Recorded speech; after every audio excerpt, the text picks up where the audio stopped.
Hey guys, welcome to Irish Medieval History, and today I'm covering Irish feudalism. Now, this video is basically a reply to a lot of people who come at me from two different angles. The first one is people who have a very modern view, and then when they're looking at my videos or any of my work or a lot of work to do with other people, and also when they're constructing their own medieval work as well on Reddit, Discord, Facebook, they'll write a little blog, a little research they've done. They take it from a very modern view. So then they'll look at various Gaelic lords that joined a Norman side or an English side or, the Holy Roman Empire, for example, and they're like, well, they're clearly traitors. They're traitors to their people and stuff. And that's a very modern view, okay? And I'll be going back into that later on.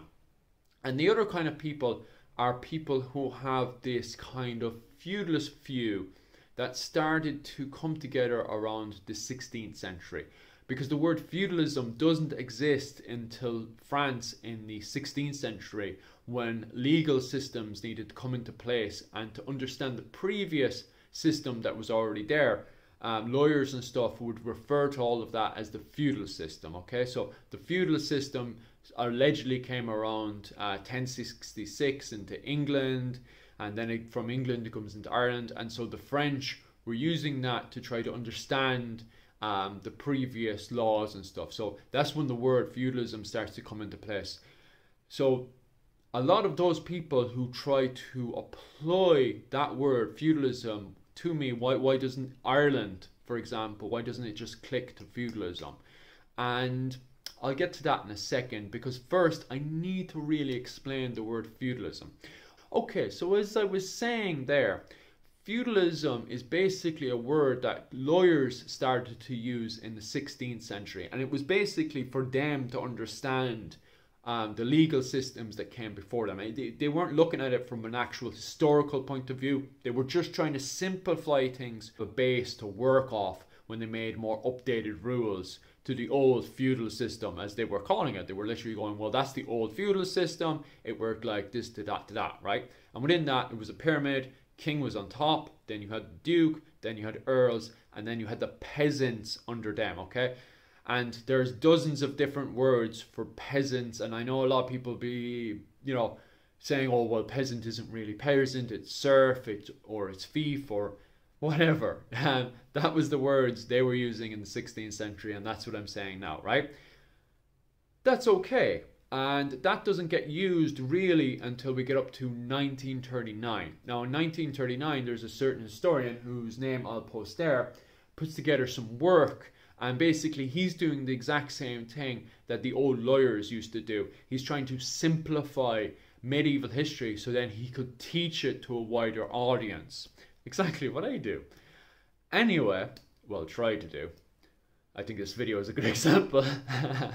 Regardless, in 1939, that particular historian wanted to simplify everything for a wider audience. So he came up with, he basically referred it to the feudalist system. And the problem is that other historians, even in 1939, did not like this. They did not like the way that it was just simplified to a word feudalism, because not just in England, but all over the world, it is far more complicated depending on your culture, what's going on, politics, etc., etc. So it wasn't just a simple thing of a pyramid system. So even at the time, historians didn't like this idea of oversimplifying things. However, I myself use feudalism all the time, because the subjects I'm talking about get very complicated very fast. So I want to simplify it by using more modern words. And feudalism is, from this point of view now, it's pretty much, although it was used since the 16th century, it's a modern word. It was not used in the medieval era. Nobody in the medieval era would have understood what you're trying to explain to them about feudalist system, because they would have corrected you going, oh no, I have disagreement with the guy above me, and the guy above him has a different agreement again. That's the way they would have viewed the world.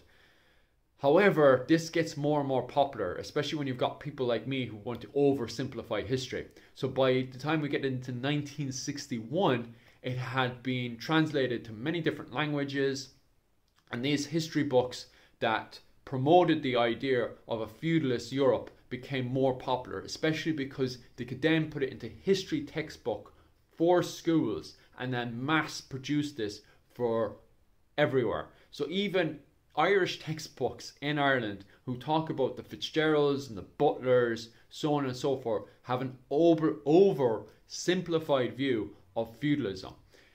And that's where the problem comes in. That's why I've got so many people who then write to me on YouTube, on Facebook, on Reddit, and they just basically outright ask me, why does feudalism not work in Ireland? So what's happening in Ireland? Well, straight from the get-go, you have in 410, the very start of the early medieval period, you have Niall and the Nine Hostages. And basically, he takes over the north of Ireland, okay? His system, which is the Nael system, dominates the north of Ireland, right? Basically, his children's children become the dominant. They have the biggest army, right? And the person with the biggest army in Ireland gets put down as King of Tara. And at the time, so whoever had the biggest army automatically became King of Ireland. It's not that simple, okay? Depending on what era you are in the early medieval period, it changes, okay? A lot of, especially YouTubers, like to turn around and use something that happened in one part of history and then say that happened through all the medieval period. Not that easy. But for this video, to oversimplify, there's a list of high kings of Ireland that is on Wikipedia, right? It is not a great list really, but if you want to oversimplify things, basically that list, the majority of it is just the kings of Tara, who was agreed upon by the Naels, depending on what system they have during the early medieval period, right? And that basically is, that list of high kings of Ireland is basically the person who had the biggest stick in Ireland at the time, okay? The biggest army. So we know that there is some identity of central government in Ireland in a way, but not really, because what happens is that how the King of Tara was meant to work is that they designate the King of Tara, then the King of Tara was supposed to then, from the beginning, go around to each one of the settlements, the Tuats, and get his cattle tribute. Some of the Tuats would do this, many of them would not do this, and that would cause massive civil unrest in Ireland. And instead of this lasting just from the beginning of this person's reign and then him being able to govern Ireland for this beautiful golden age of Ireland, most of the time what would end up happening is for the majority of this person's reign, he's going around picking up the cattle tribute by force. Because he has so many, even within his own family, he has so many of his own family saying, I should have been king. And they revolt. And they refuse to give cattle tribute. And in fact, they'll even try to usurp him as King of Tara, okay? So it's a lot more complicated than what you'd have, right? But then, later on, you have a lot of people, especially going into the modern era, who look at Ireland and they say, oh, but then the Normans bring in feudalism, right? Not everybody, but a few people, especially online, believe that the Normans brought feudalism into Ireland in 1169. This isn't the case though. The Normans never really bring feudalism into Ireland. What happens is that the Normans try to bring feudalism into Ireland and it just doesn't click. It never works with the people, the culture, the ways. Just doesn't click. And what happens is you have the likes of the Fitzgeralds and the Butlers actually adapting to both the outside world using English law and the inside world of Ireland by using Gaelic laws. Coin and levy is a very good example. Coin and levy was actually, the majority of it's actually based on what the Vikings already had in Dublin, using Old Norse laws, adapting them to Norman laws at the time, and then using it with the Gaelic. And what you end up with is a law that's almost completely, actually is completely separate to England. And it's basically an amalgamation of Norman law, Norse law, and Gaelic law fused in, right? And that was a law put together so they could just raise the levies up, right? That's that alone. And that doesn't even compute with the new English laws and cultures that are constantly coming out of England. And the problem is you have constantly English coming in and not being able to understand what's going on. And they're just reply. And you even get this reply all the way up to 1922, where you have Winston Churchill, who literally turns around and says, "Why can't you just be English?"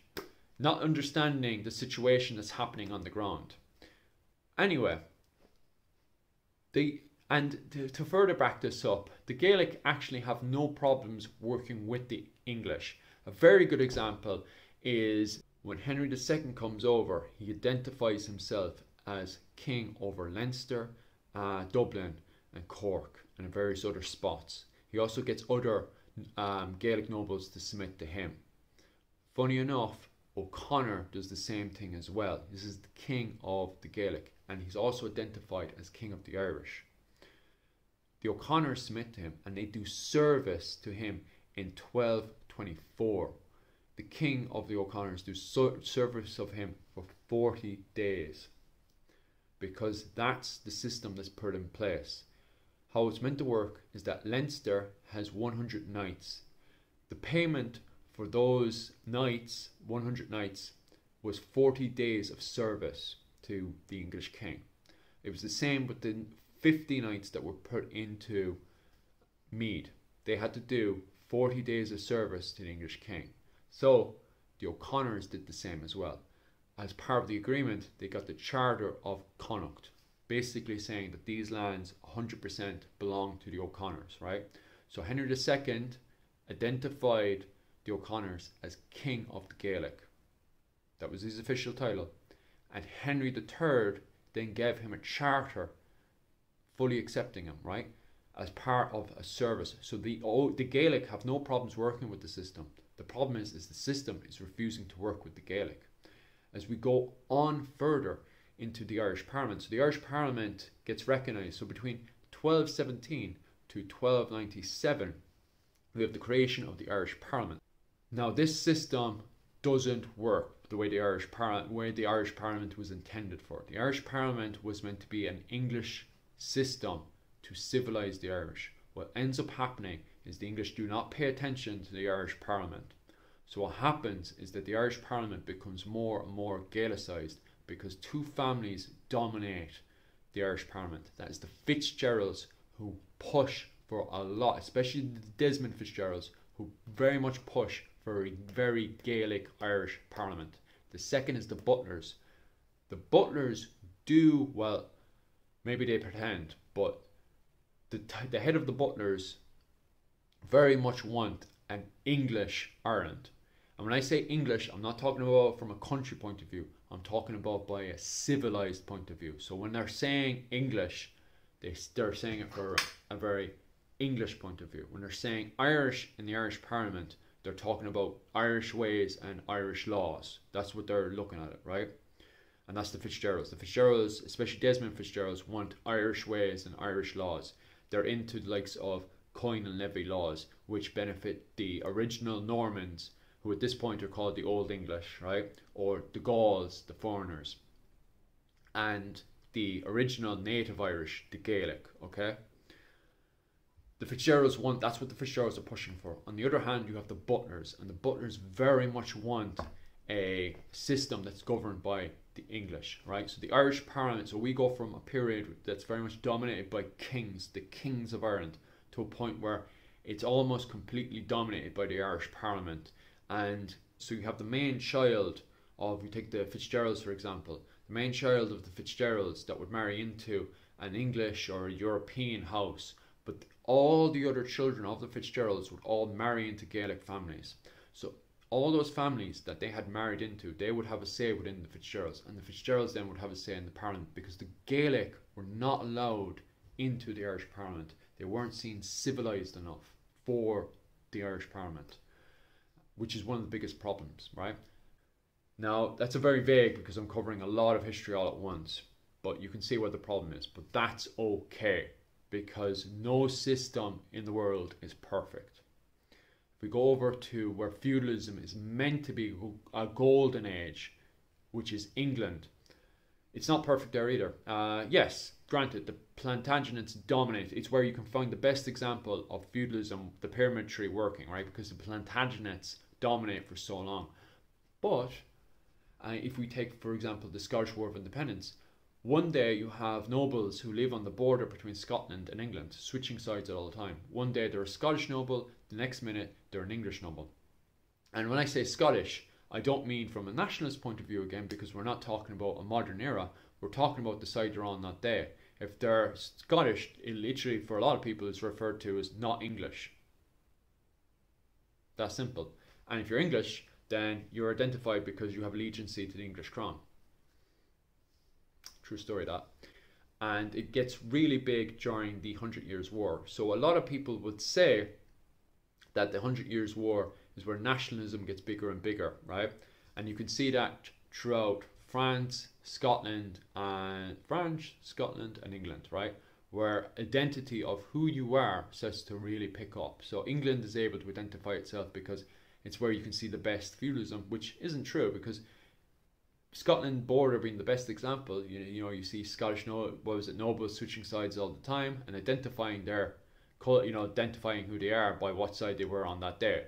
Same thing in France. The very same thing was happening in France, where you literally had nobles identifying themselves as under the French crown one day and then under the English crown the next. Although the King of England was identifying himself as king of both realms.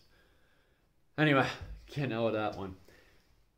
The end of the 100 Years' War is interesting because you can still identify yourself by that period.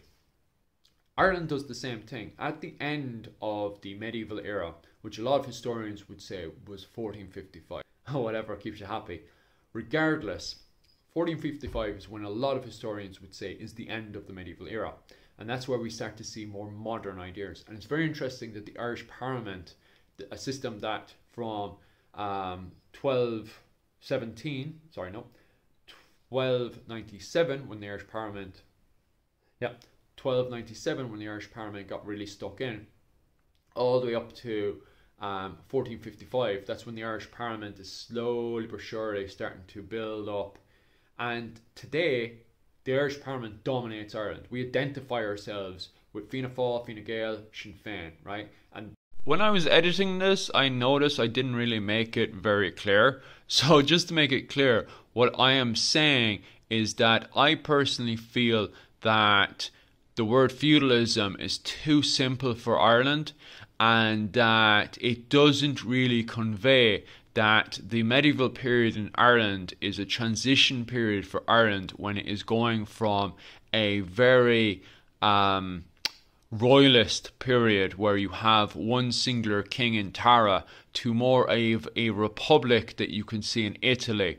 And you can see that transition throughout the high medieval period into the late medieval period, where the Gaelic lords are starting to marry into Norman lords and they're starting to dominate the Irish Parliament. And you can see Italy and the Renaissance, especially Milan and Florence, being a massive influence on the likes of the Fitzgeralds, who want to dominate the Irish Parliament by 1445. However, we don't ever get to see the full value of that, because by 1534 Henry VIII comes in to try to, the start of the Tudor conquest starts in Ireland, so we never see the full benefit of that. So it's more of me just kind of explaining that feudalism is too simple for Ireland, that's a bit more complicated and needs more explaining, compared to England that is easy to explain because it has a pyramid scheme that was invented after the medieval period to explain how the system worked before the early modern era. If that makes sense to you. I want your view on feudalism. How do you see feudalism? Do you think feudalism is too oversimplified? Do you think it's simplified enough that we can actually have a conversation? What's your view on it? That's what I want to know. I like having conversations. Anyway, thanks very much, guys. Another thing as well, what else am I thinking? Oh, we have merch on the page, which I'm going to show here. Boom, boom, boom, boom, boom. I can't highlight enough. If you're into Irish medieval history, of any kind, get your stuff at top. Like, this isn't a case of you buying a YouTuber's face or head or a YouTuber's name and you're like, okay, what do I do with this now? I'm supporting your channel, so I bought your cup. This is you just buying a really awesome Irish Medieval t-shirt. If you don't have your family or clan, contact myself or Clans and Dynasties. We'll work something up. We'll get a t-shirt of your family for Irish Medieval History, because there's no better way to express Irish or Scottish medieval history than having a picture of your own clan, okay? And if you don't have your own clan and you still want to support, we have other stuff as well. We have a load of other stuff. So anyway, guys, thanks very much. As always, if you want to see more Irish medieval history and see what we're talking about, see what projects I'm putting together and stuff, subscribe to the channel. It's mostly covering Irish medieval history. We will have guests on. We'll do all the best, and all the best to you. Good luck.